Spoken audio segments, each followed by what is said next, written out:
universidad es un gran gusto tenerlo aquí en nuestra casa, es su casa, casa abierta al tiempo. Y me parece a mí que su presencia, la presencia de Tío, de la misma amiga y de todos los que van a continuar participando en este congreso, abre un hito en la historia de la universidad pública porque la intención es que este congreso construya redes de académicas para diseñar proyectos de investigación, programas de trabajo, de facilitadores de mindfulness para que los alumnos puedan tener acceso a esta metodología de trabajo y lograr de algún modo algún bienestar en su vida.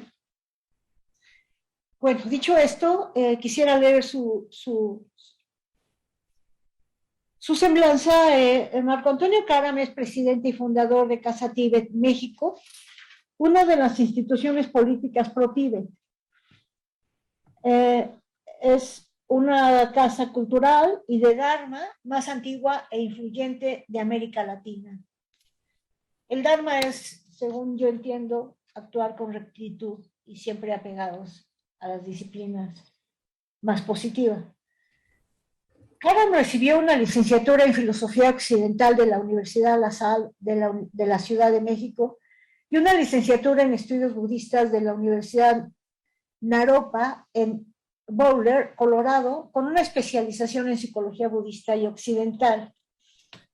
Ha realizado estudios de posgrado en Psicología y Filosofía Budista en varias universidades de Estados Unidos, Asia y Europa, incluidas las universidades de Harvard, Oxford y Heidelberg. Es miembro del 21st Century Trust de Inglaterra, miembro del Consejo Directivo y fundador de la Red Internacional de Grupos de Apoyo al Tíbet, miembro de la Junta de la Campaña Internacional por el Tíbet. Como erudito, el señor Karam se ha especializado en el estudio de la tradición y civilización budista tibetana. Ha sido traductor de su santidad, el 14 Dalai Lama del Tíbet, así como de algunos de los más importantes eruditos y maestros de la tradición budista. Como director y fundador de la Casa Tíbet México, una de las instituciones culturales tibetanas más importantes de América Latina, ha trabajado desde 1989 en la creación de puentes entre la herencia cultural y psicológica de la antigua civilización budista y la de la cultura y las ciencias occidentales modernas. Es escritor, colaborador de muchos periódicos, programas de radio, televisión en todo el mundo. Ha sido profesor del prestigioso Colegio de México, la Universidad Nacional Autónoma de México y muchos otros colegios y universidades de México y América Latina. Y pues hago votos para que la Universidad Autónoma Metropolitana lo pueda tener en breve en sus auditorios para que los estudiantes de esta universidad pública puedan conocer su pensamiento. Antonio Karam va a dar una conferencia que tiene como título En pos de la felicidad genuina a través del cultivo de la salud mental óptima. Adelante, profesor. Muchas gracias. Al contrario, Carolina, muchas gracias por su generosa presentación y bueno, me da mucho gusto el tener la oportunidad de estar esta mañana con ustedes en este congreso para platicar y hablar acerca de un tema que contemplo muy importante y central, no solamente para la tradición espiritual y de sabiduría milenaria que es el budismo o el Buddha-Dharma como comúnmente le conocemos, sino también creo un tema que es cercano, importante para la humanidad en términos generales. Y bueno, dentro del contexto budista, la práctica espiritual, lo que nosotros denominamos Dharma, se refiere primariamente al cultivo de una cosmovisión, de una práctica meditativa, introspectiva, así como una forma de vida conducente a la consecución de un estado duradero de felicidad genuina. Y para entender lo que esto quiere decir, pues se requiere establecer una muy importante y puntual distinción entre el placer mundano, o lo que llamamos simplemente el bienestar hedónico, y el bienestar genuino y duradero. Los placeres mundanos son aquellos que surgen como resultado, que son consecuencia del contacto entre los estímulos placenteros con los que interactuamos a través de nuestras diferentes bases sensoriales, y las conciencias a través de las cuales nosotros decodificamos e interpretamos la condición y naturaleza de dichos estímulos. Pueden tratarse de posesiones materiales, las relaciones significativas, un trabajo satisfactorio, actividades sensuales, intelectuales, estéticas, etc. Podemos también perseguir atajos a dichos estímulos a través de directamente intentar influenciar el cerebro con estímulos químicos o eléctricos. Y a pesar de que algunos placeres hedónicos pueden ser muy significativos, tales como aquellos que en efecto se derivan de las relaciones interpersonales y laborales, cualquier placer que experimentemos meramente como resultado o consecuencia de la estimulación física del cerebro es por naturaleza y siempre transitorio y también ulteriormente ausente de auténtico significado. Si por auténtico significado concebimos y planteamos la consecución del bienestar genuino y duradero. Parecemos experimentar placer hedónico como consecuencia de nuestra relación con el mundo, pero la felicidad genuina surge no de lo que el mundo nos aporte, de aquello que nos provee, sino de lo que nosotros traemos al mismo. Y esta es una cualidad de bienestar, no simplemente una sensación o sentimiento placentero, que es consecuente de la calidad primaria de nuestras vidas, la salud y el equilibrio que cultivamos en nuestra mente y corazón, así como del entendimiento empírico experimental de nuestra propia naturaleza, la manera en que existimos, así como la naturaleza del mundo con el cual nosotros cotidiana y ordinariamente convivimos. Ahora, el placer hedónico es intrínsecamente competitivo y por lo tanto conduce fácilmente al conflicto entre los individuos, las comunidades o naciones, mientras que la persecución del bienestar genuino abreva de nuestros propios recursos internos, de tal forma que un alto nivel de bienestar genuino en una persona, en un individuo, inclusive en una sociedad, no disminuye ni eclipsa al de otra. Por el contrario, la experiencia de tal bienestar puede inspirar a otros a vincularse con sus recursos internos de los que esta felicidad se deriva. Ahora, la búsqueda del bienestar genuino para nosotros y los que nos rodean, y no del mero placer hedónico, es lo que, desde la perspectiva de la tradición milenaria, espiritual y de sabiduría del Buda Dharma, se concibe aporta a la vida genuino significado. Y bueno, desde esta perspectiva, el criterio empírico que la tradición utiliza precisamente para distinguir comportamientos que concibe como edificantes de aquellos que no lo son, los que conducen al bienestar como aquellos que promueven o fortalecen las causas del dolor, el sufrimiento y la insatisfacción, es precisamente si nuestras acciones sirven como apoyo o soporte de este bienestar profundo, auténtico y de largo plazo para uno mismo y para aquellos que nos rodean, o en contraste, esas acciones de mente, palabra y cuerpo, los portales a través de los cuales los seres sensibles nos vinculamos al mundo de la experiencia, degradan precisamente las causas que propician y detonan ese nivel, ese orden profundo de bienestar y felicidad.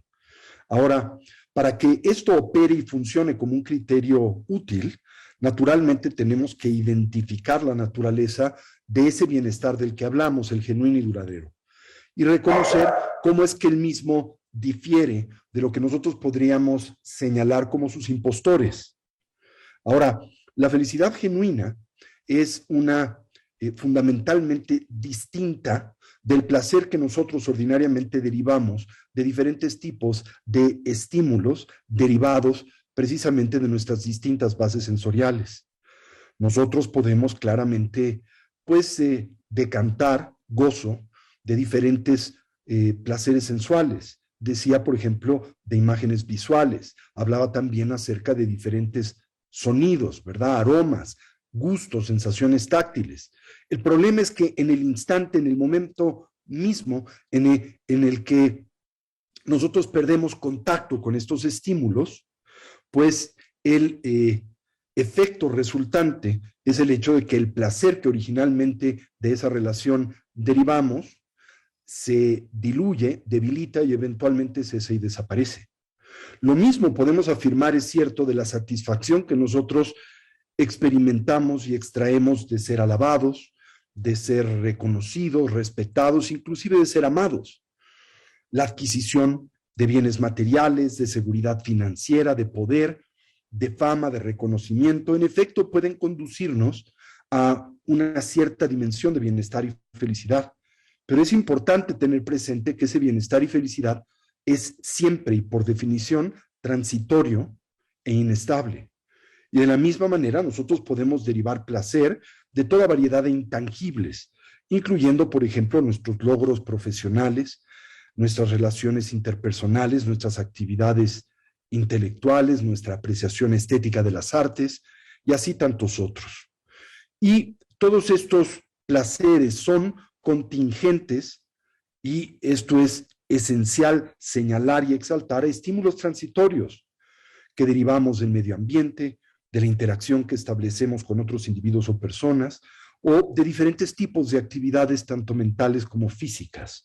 Cuando estos estímulos cesan, y esto no es probable sino certera, así también lo harán las consecuencias y efectos que de los mismos derivamos, el tipo de placer que de estos obtenemos. Más allá de esto, no existe garantía alguna de que este tipo de placer vaya a surgir cada vez que nosotros experimentamos o interactuamos con estos estímulos, ¿verdad? No hay garantía de que el comer tu comida favorita siempre produzca el mismo resultado. Un objeto, una actividad que en un momento nos proveó de satisfacción, puede en otro dejar de hacerlo claramente, ¿no? Una compañía que en un momento te es agradable, en otro te es molesta, y así viceversa. Y cuando las causas de la felicidad son contingentes, pues también simultáneamente nunca existe una especie de correlación lineal entre la frecuencia y la intensidad del estímulo y la frecuencia y la intensidad del placer que nosotros derivamos del mismo. Esto es, a mayor, por ejemplo, galletas, no se puede garantizar mayor bienestar. Hay un límite en donde ese estímulo no solo deja de detonar bienestar o placer, sino que produce o propicia la experiencia contraria. Y de hecho, el resultado de incrementar la frecuencia y la intensidad de un estímulo, a menudo, como todos bien sabemos, hace que decrezca el placer que sigue de la relación con el mismo, que se ha sustituido por algún tipo de aburrimiento o inclusive el surgimiento del malestar. En añadidura, pues el aferrarnos a ese tipo de estímulos transitorios, el concebirlos como una causa genuina de bienestar duradero, dará pie a pues, manifestaciones intermitentes y crónicas de ansiedad, a medida en que uno pues, se confronta con la posibilidad, la muy probable certeza de que estos placeres no duren, no continúen en el transcurso y paso del tiempo. Y acorde precisamente a un viejo adagio de la tradición budista, a medida en que nosotros nos aferramos a estos objetos, estas situaciones y estas actividades como fuentes de bienestar, pues tan solo pueden acontecer dos resultados: el que eventualmente esos estímulos desaparezcan o que el individuo que los experimenta también desaparezca. Entonces, el distinguir entre la felicidad genuina y sus, digamos, impostores, es algo que la tradición psicológica y de sabiduría del budismo contempla como en extremo importante y central. Y nos propone, para lograr este objetivo, el involucrarnos o correr un breve y simple experimento.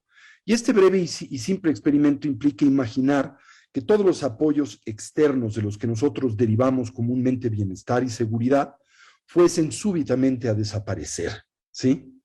Lo que quede, lo que restre de bienestar, ¿verdad? Es lo que realmente nos pertenece. Y si no resta nada, quiere decir que nada de aquello con lo que nosotros nos involucramos y relacionamos es una fuente genuina y confiable de bienestar duradero, ¿sí? Así entonces esta felicidad que se desvanece, simplemente podríamos decir trátase de una prestada, contingente o una condición transitoria que en buena medida trasciende nuestro control e influencia. Y podemos ignorar este hecho, ¿verdad? Y continuar viviendo nuestras vidas animados por este falso sentido de seguridad, o podemos despertar a el entendimiento y el reconocimiento de la naturaleza impostora de una buena parte de la felicidad y el bienestar que nosotros buscamos y asociamos precisamente a variables hedónicas, a aquellas que nosotros decantamos, decía, a través de nuestras diferentes bases sensoriales. Ahora, desde la perspectiva de la tradición budista, esto no quiere decir de forma alguna, o no implica el que nosotros no podamos saborear los gozos del mundo sensual, de las relaciones humanas, de todo aquello que contemplamos como actividades significativas. Sin embargo, porque dejamos de aferrarnos a las mismas, de concebir e interpretar en estas, o de proyectar una demanda fantasiosa sobre las mismas para que operen como causas genuinas de bienestar, pues una sensación interna de equilibrio y de sanidad, digámoslo así, permanece cuando estos apoyos externos cesan, menguan o desaparecen, ¿sí? Y la ruta directa para poder actualizar este tipo de bienestar desde la perspectiva de la psicología budista es el cultivo del equilibrio mental. En otras palabras, el desarrollo de una salud mental óptima. Así que, recapitulando, este objetivo, esta meta que se encuentra y es presente en todos los seres dotados de vida y conciencia, la aspiración del bienestar genuino, es una que nosotros no podemos, desde la perspectiva y el planteamiento de la psicología budista, divorciar y distanciar del cultivo de la salud mental óptima. Y esa salud mental óptima requiere de el cultivo de 4 diferentes equilibrios. El equilibrio conativo, el equilibrio de la atención, el equilibrio cognoscitivo y finalmente el equilibrio emocional. Y para que cada uno de estos 4 diferentes tipos de equilibrios mentales aparezcan, se hagan presentes en nosotros, tenemos que en primera instancia identificar lo que podríamos describir como el camino medio, la dimensión de homeostasis, ¿verdad?, que deben de seguir cada uno de los mismos como una expresión de libertad de 3 diferentes tipos de desequilibrios que comúnmente les aquejan: el déficit, la hiperactividad y la mera disfuncionalidad. Hablemos brevemente acerca de cada uno de estos equilibrios de los que depende la salud mental óptima y que propician el bienestar genuino. Comencemos por el equilibrio llamado conativo. El término conar viene de un verbo comúnmente utilizado en la psicología evolutista contemporánea y se refiere, apunta a la facultad del deseo y la volición, ¿sí? Así entonces, el equilibrio conativo implica el desarrollo de deseos y voliciones que son conducentes hacia nuestro propio bienestar genuino, como también el de aquellos que nos rodean. Mientras que en contraste el desequilibrio conativo, el que aqueja esta facultad del deseo y la volición, pues trata de el despliegue, el fortalecimiento de deseos y de intenciones que de hecho nos alejan del florecimiento psicológico y nos impulsan hacia un cierto tipo de desequilibrio psicológico con todo lo que el mismo implica, tanto en su dimensión cognitiva como emocional. Ahora, un déficit conativo ocurre cuando nosotros experimentamos una especie de pérdida apática del deseo de bienestar y sus causas, muy comúnmente presentes en personas que transitan por esquemas mentales y emocionales depresivos, ¿sí? Especialmente aquellos de extracción exógena, esto es, los que son producidos por causas ambientales o el estilo de vida de la persona y así subsecuentemente. Esto comúnmente se ve acompañado por una ausencia, digamos, de imaginación, una especie de complacencia estancada, ¿verdad?, en donde el individuo encuentra difícil, si no es que imposible, imaginar el acceder a una mejor condición y circunstancia de vida por la que ahora transita, y por lo tanto no hace nada, no emprende acciones correctivas algunas para mejorar pues su situación actual en pos del bienestar y de la felicidad. En contraste, la hiperactividad conativa se presenta cuando nosotros nos fijamos en deseos obsesivamente, ¿verdad? Aquellos que oscurecen comúnmente la realidad de nuestro presente, que finalmente es lo único que genuinamente existe, porque el futuro todavía no es, el pasado ha dejado de ser, y lo único que posee existencia genuina es el presente. Así nos vemos atrapados en una especie de ciclo fantasioso, en donde oscilamos entre el futuro y el pasado, nos enfocamos en los deseos que todavía no hemos podido satisfacer, también nuestros sentidos tienden a perder claridad en torno a lo que nos puede aportar bienestar aquí y ahora. Y en este proceso también comúnmente nos cegamos a nuestras necesidades internas, como lo hacemos comúnmente a los deseos que caracterizan y animan a otros. Y finalmente, la disfunción conativa se asienta en nosotros cuando deseamos cosas que no son conducentes a nuestro bienestar, ¿verdad? Y no deseamos, digamos, las cosas que en efecto contribuyen a nuestra felicidad, como la felicidad genuina de aquellos que nos rodean. Así que, desde la perspectiva de la tradición budista, de su propuesta psicológica y cognitiva, se contempla crucial el reconocer el que como punto de partida no es posible el cultivar, digamos, un florecimiento psicológico individual, mientras nosotros ignoramos el bienestar colectivo, el de aquellos que nos rodean. ¿Por qué? Porque nosotros no existimos como individuos independientes, y por lo tanto nuestro bienestar no puede surgir en total y completa independencia de el de aquel de los que nos rodean. Para florecer entonces individualmente, debemos naturalmente de considerar el bienestar de aquellos a nuestro alrededor, de aquellos que nos rodean. Así que, ¿qué tipo de bienes, no? En el sentido más amplio de la palabra, incluyen estas cualidades intangibles que propician bienestar y felicidad?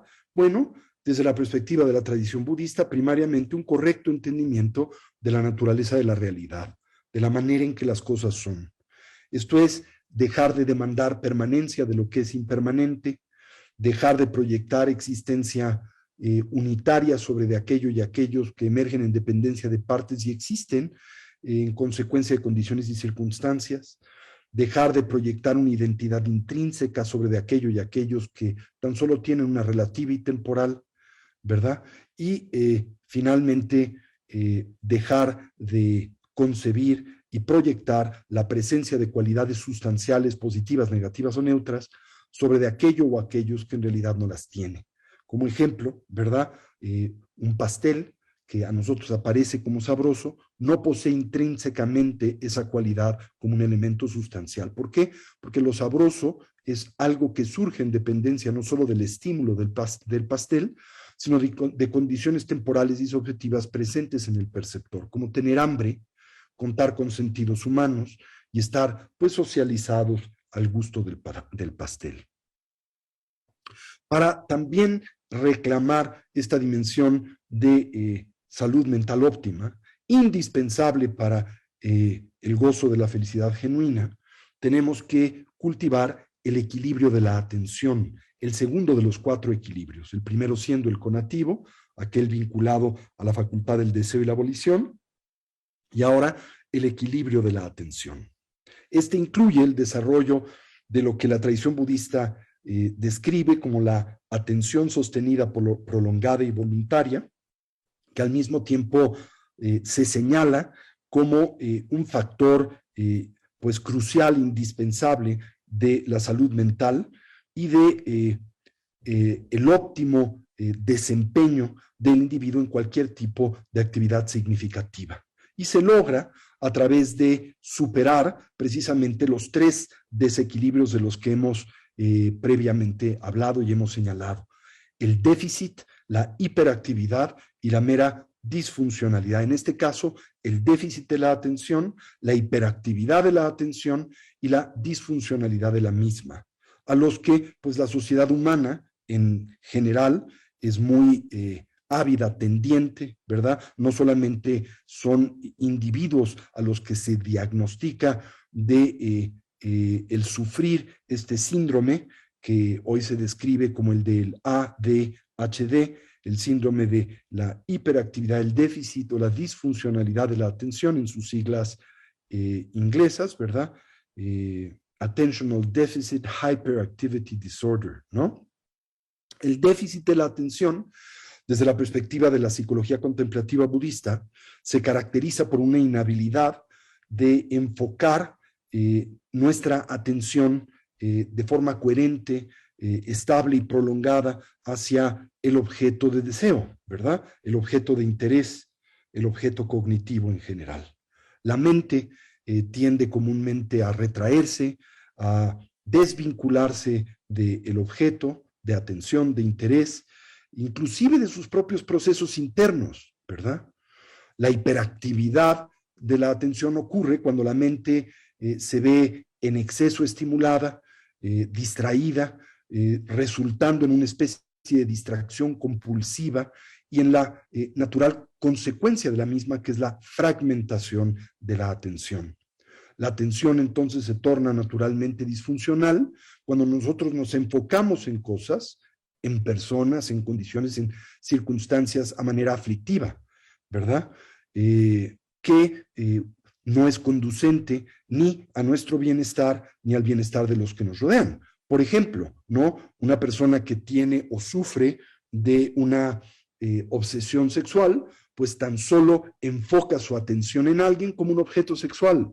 Un vendedor, ¿verdad?, puede tan solo atender a los demás como aquellos clientes a los que desea vender. Este es un tipo de disfunción o disfuncionalidad de la atención, en donde en efecto el individuo puede estar muy atento, pero enfoca su atención de forma equívoca. O, por ejemplo, podemos ser extraordinariamente lúcidos y conscientes de los defectos de otros, ¿verdad?, atenderlos con objetividad, pero eclipsar e ignorar sus cualidades. Es un tipo de atención disfuncional.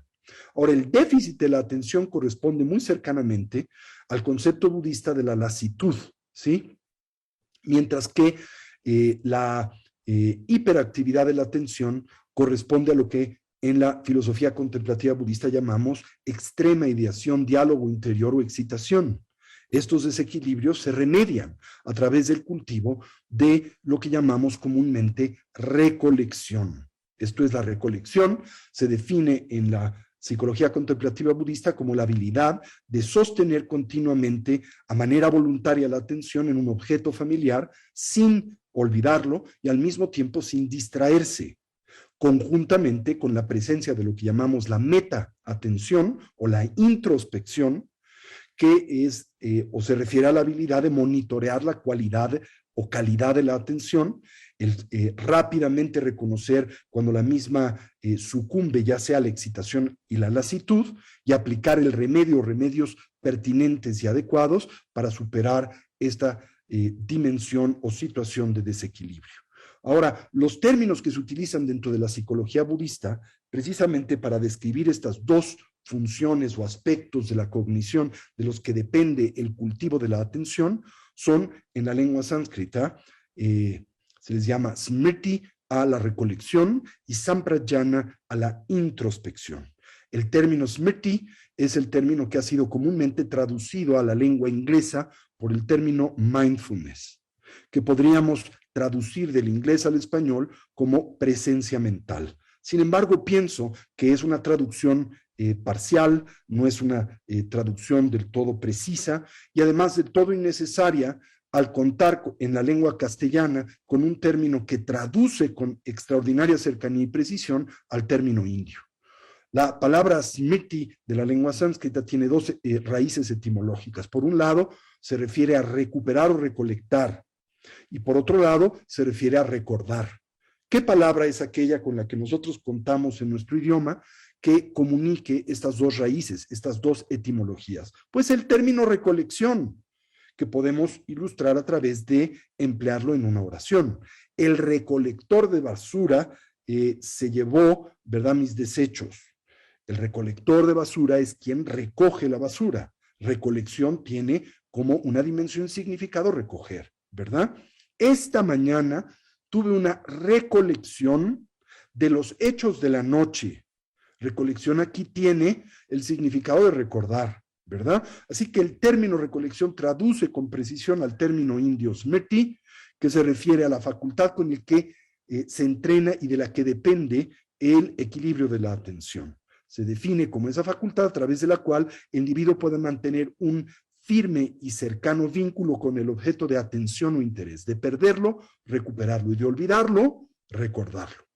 Y simultáneamente, para el adecuado cultivo de la atención, el equilibrio de la misma, se requiere el desarrollo de otra facultad, de otro evento llamado introspección, samprayana. La introspección se refiere a esa facultad que le permite al individuo monitorear en tiempo real o casi en tiempo real la coherencia y continuidad de la atención.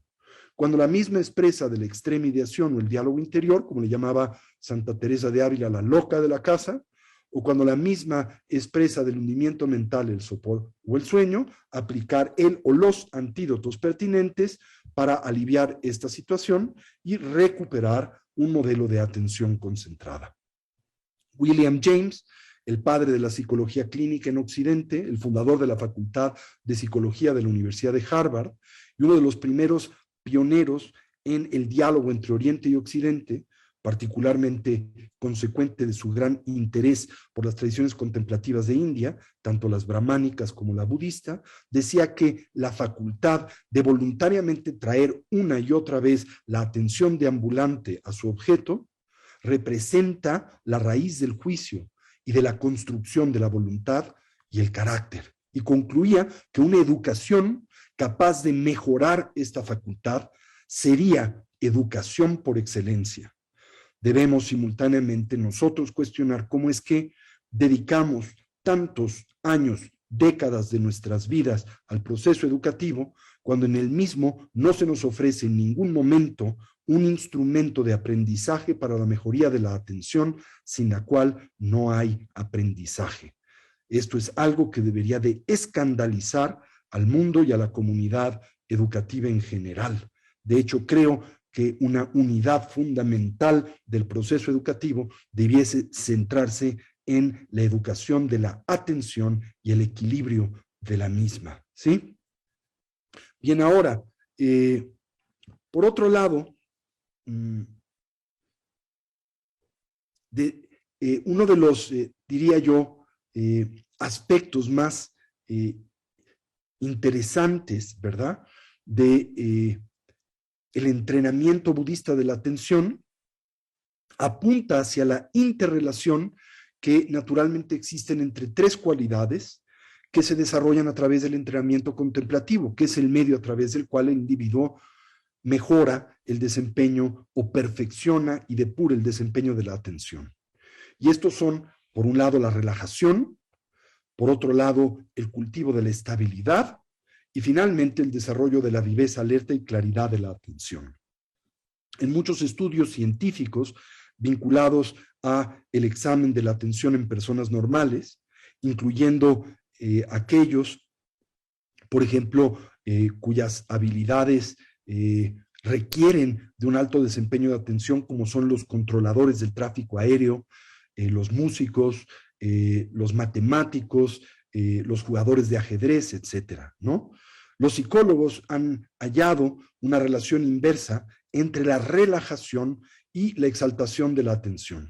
Cuando uno se encuentra profundamente relajado, hay un muy bajo nivel de viveza de la atención, ¿sí? Y cuando cuando la atención en uno se estimula de forma significativa, esto comúnmente viene acompañado de la aplicación de un intenso esfuerzo. Lo que por esto quiero decir es que en nuestra cultura asociamos al cultivo de la atención con la tensión o la constricción, tanto nerviosa como muscular y mental. Y asociamos a la relajación con la pérdida de la atención, ¿no es cierto? Y sin embargo, en el cultivo y práctica de la atención contemplativa budista y también brahmánica, ¿verdad?, por el contrario, primero se enfatiza el cultivo de una muy profunda relajación física y mental, y sobre de esta base se desarrolla la estabilidad de la atención y finalmente uno enfoca pues sus esfuerzos en la generación de la viveza de la atención. Y esta secuencia se considera como muy importante, no es una que debe de olvidarse o de pasarse por alto, ¿sí? Primero se cultiva la relajación, sobre la base de la relajación se desarrolla la estabilidad y sobre la base de la estabilidad se cultiva la viveza, alerta y claridad de la atención, ¿sí? Metafóricamente, podríamos decir que estas habilidades son como la raíz, el tronco y las ramas de un árbol en general, ¿no? Bien, el resultado entonces de este tipo de entrenamiento es el cultivo de un estado atípico de equilibrio de la atención, en donde precisamente se manifiesta un altísimo nivel de claridad o viveza de la atención, pero también y simultáneamente un estado profundo de relajación que permite naturalmente proyectar con continuidad esa condición y estado indefinidamente. En contraste, cuando la atención requiere de la constricción o el esfuerzo, el tipo de atención que puede detonar es siempre de corto plazo y da pie al hundimiento mental, al exhaustamiento, al sopor del sueño, la pérdida de claridad o simplemente a la fragmentación de la atención. Y por esta razón a ese entrenamiento se le llama shamatha en la lengua sánscrita, jine en la lengua tibetana, que literalmente quiere decir quietud meditativa, ¿sí? Una mente libre tanto de la lasitud, el déficit de la atención, de la excitación, de la hiperactividad de la atención, y que puede ser eficazmente utilizada para involucrarnos en cualquier tipo de actividad y tarea. Y en términos de la atención, la mente se manifiesta dotada de una excepcional salud. Los contemplativos que se han hecho adeptos a tal entrenamiento reportan pues un sentido de bienestar interno que naturalmente emerge espontáneamente de una mente que ha podido liberarse de estas tendencias habituales de la lasitud y la excitación. Y este extraordinario descubrimiento, todavía en buena medida desconocido para la psicología occidental, afirma que el gozo es, digamos, el estado natural afectivo de una mente en equilibrio, ¿sí? Aun cuando la misma no se ve estimulada por ningún tipo de placer sensorial o la presencia de algún tipo de químico o droga que la afecte y altere. Bien, el tercer tipo de equilibrio a cultivar es el equilibrio cognoscitivo. Y bueno, la característica que distingue al balance o el equilibrio cognitivo es el hecho de que uno ve, atiende al mundo sin los desequilibrios de las proyecciones conceptuales, de las omisiones y las distorsiones que cognitivamente comúnmente nos aquejan.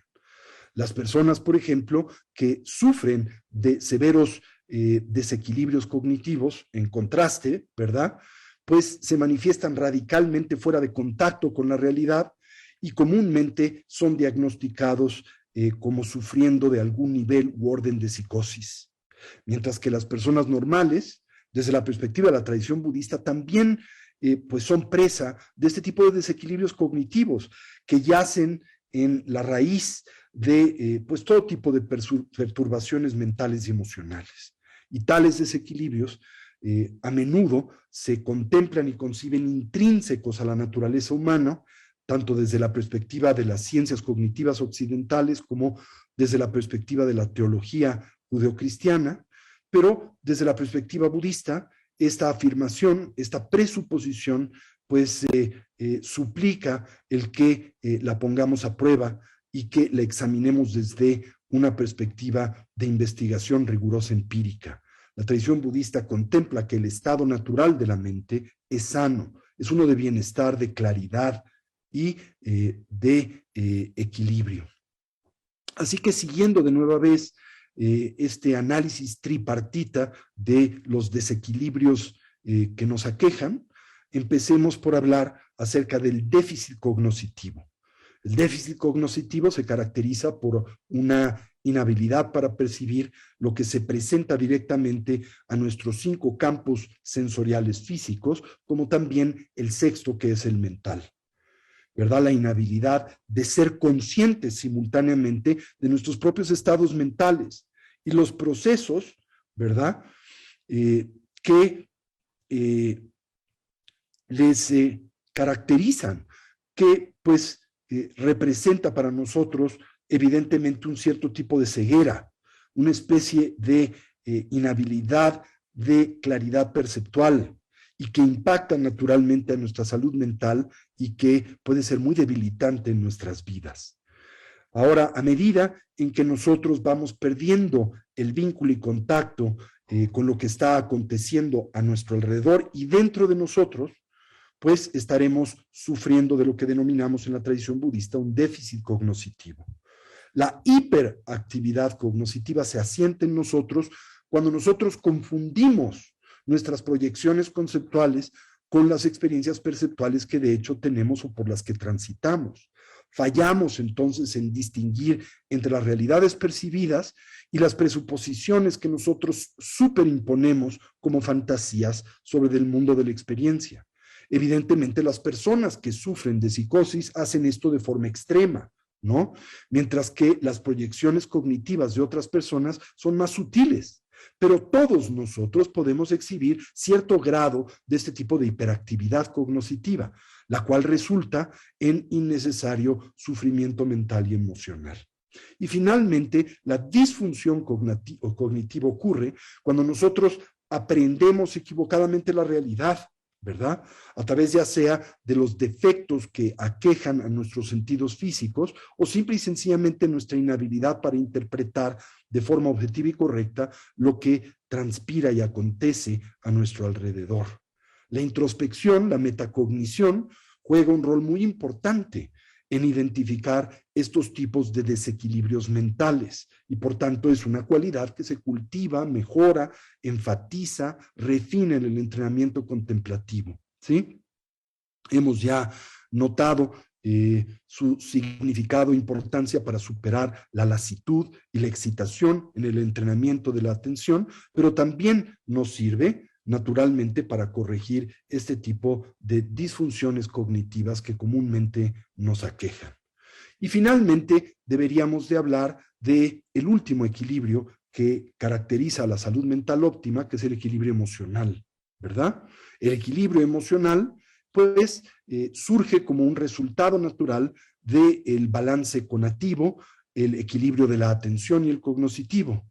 Pero también estos desequilibrios emocionales por los que nosotros comúnmente transitamos pueden inhibir estas otras facetas centrales de la salud mental, ¿sí? Un déficit emocional o el desorden del déficit emocional tiene síntomas como son algo así como la muerte emotiva o una especie de, podría decir, fría indiferencia hacia otros y el mundo, mientras que la hiperactividad emocional se caracteriza por una especie de experiencia excesiva y obsesiva, ya sea de alegría y depresión, de esperanza y temor, de adulación y desprecio, de hostilidad y aferramiento, ¿verdad?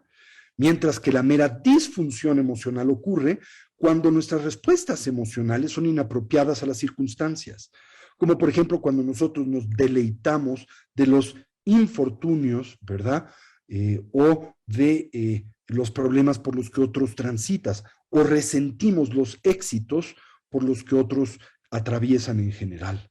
Los psicólogos y los contemplativos en el mundo han, pues,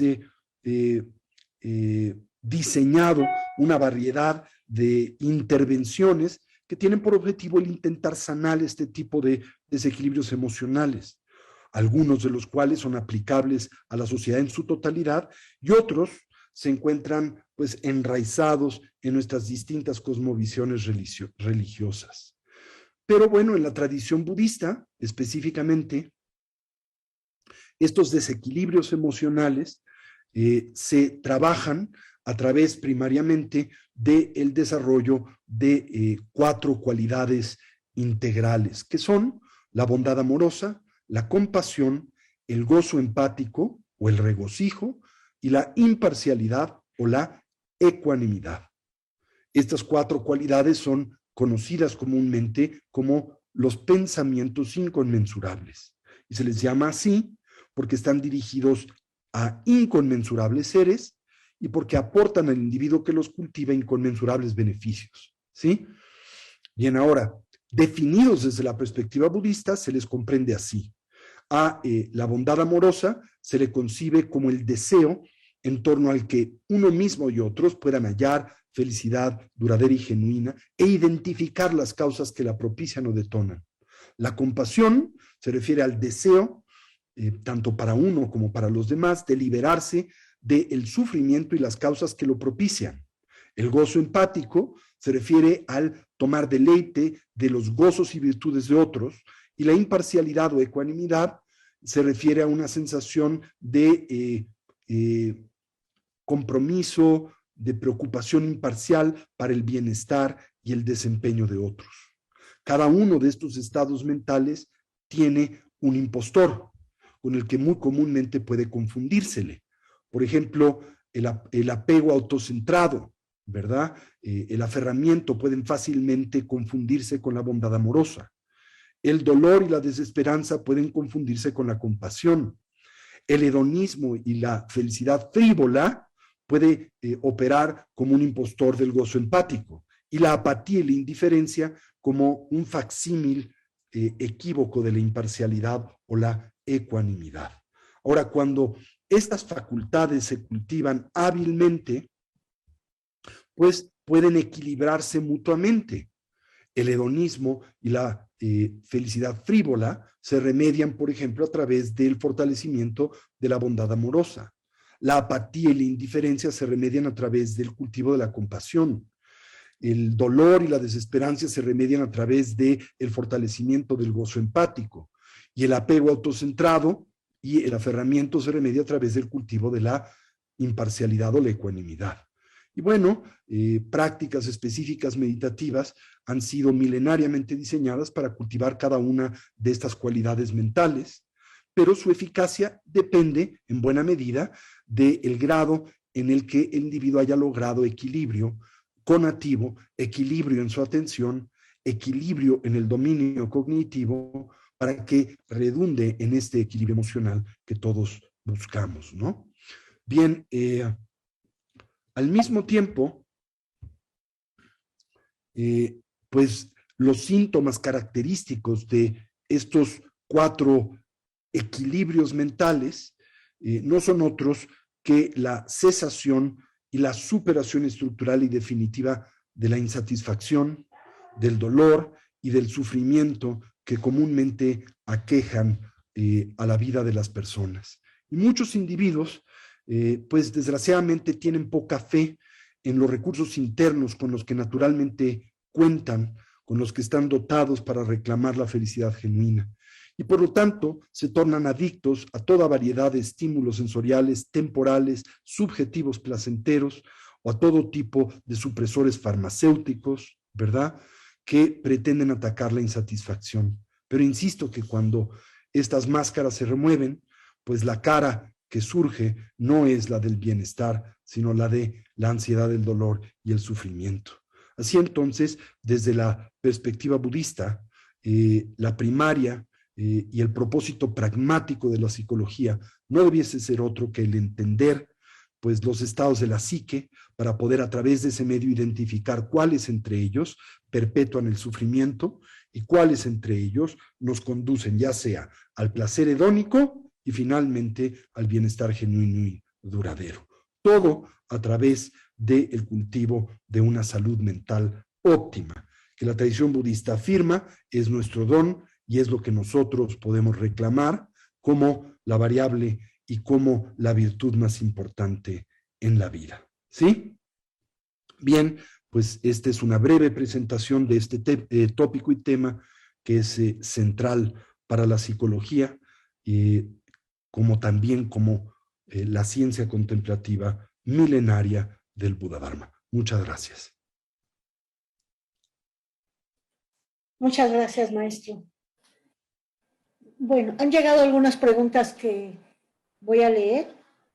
¿Prefiere que lea una por una o todas al mismo tiempo? Como guste. Tal vez al mismo tiempo para que se englobe lo que se pueda decir en torno a lo que están preguntando.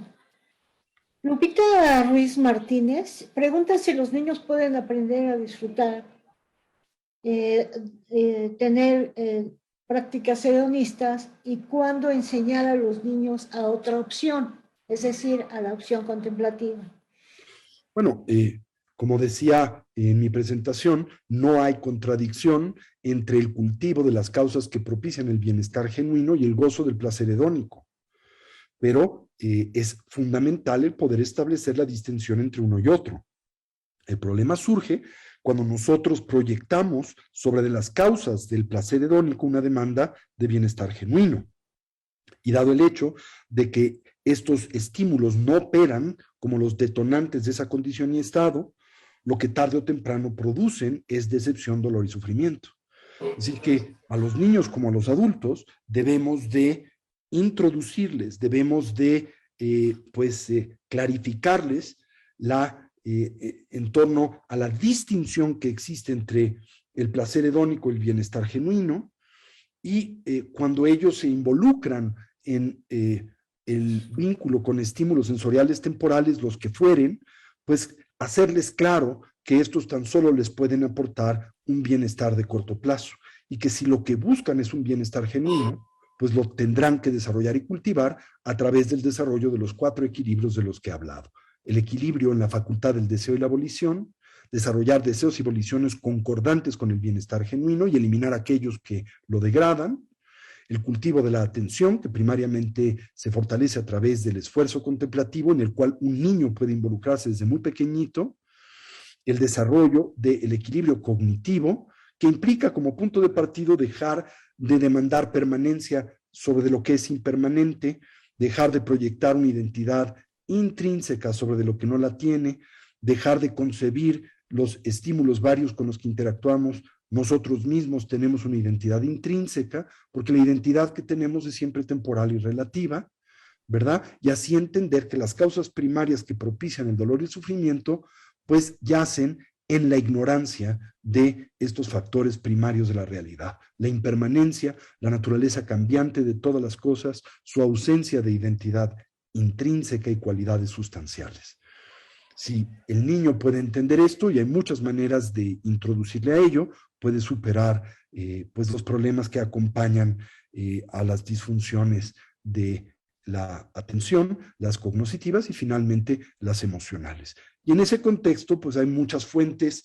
De una de las ponentes y organizadoras de este congreso, Amira Valle, está su librito del Camino del Elefante, ¿verdad? En donde se enseñan técnicas de equilibrio mental para niños, y lo que yo contemplaría que sería el texto último en torno a ese tipo de entrenamiento, que es de la doctora Susan Kaiser Wilhelm, que se llama El niño atento, ¿sí? Recomendaría este texto donde hay una miriada de ejercicios contemplativos para el cultivo de las 4 atenciones o balances, ¿verdad? Para los niños. Otra pregunta de Lourdes Ita dice, ¿qué tan probable es alcanzar la felicidad en un contexto de pobreza extrema? Es decir, si la mayoría de la población de nuestro país puede acceder a la salud mental óptima. El bienestar genuino no depende de los estímulos sensoriales a los que nos vemos expuestos, depende de la manera en que el individuo interactúa con ellos, ¿sí? Por lo tanto, y desde esa perspectiva, no es contingente a la circunstancia económica o social de la persona. Si bien esta afecta e influencia al individuo, no la determina. De la misma manera que toda variedad de estímulos sensoriales con los que convivimos nos influencian, pero simultáneamente podemos afirmar no nos determinan. Y por lo tanto, si bien es muy importante el tratar de atender evidentemente las causas de la inequidad económica y social, más importante tendría que ser el atender las causas que propician el desequilibrio cognitivo y emocional en una persona. Muchas gracias. Otra pregunta de Janet García dice, desde la psicología budista que ha expuesto, ¿cómo se concibe lo normal y lo anormal? Lo anormal es el sufrimiento, lo normal es el bienestar genuino y duradero. Preguntan, ¿cómo trabajar el goce empático en niños? Bueno, ya lo ha explicado. Y finalmente lo que nos piden las personas en general es, si tiene algún correo, si nos puede decir algún lugar donde se le pueda contactar. Y pueden contactarnos en casatibet@ casatibet.org.mx.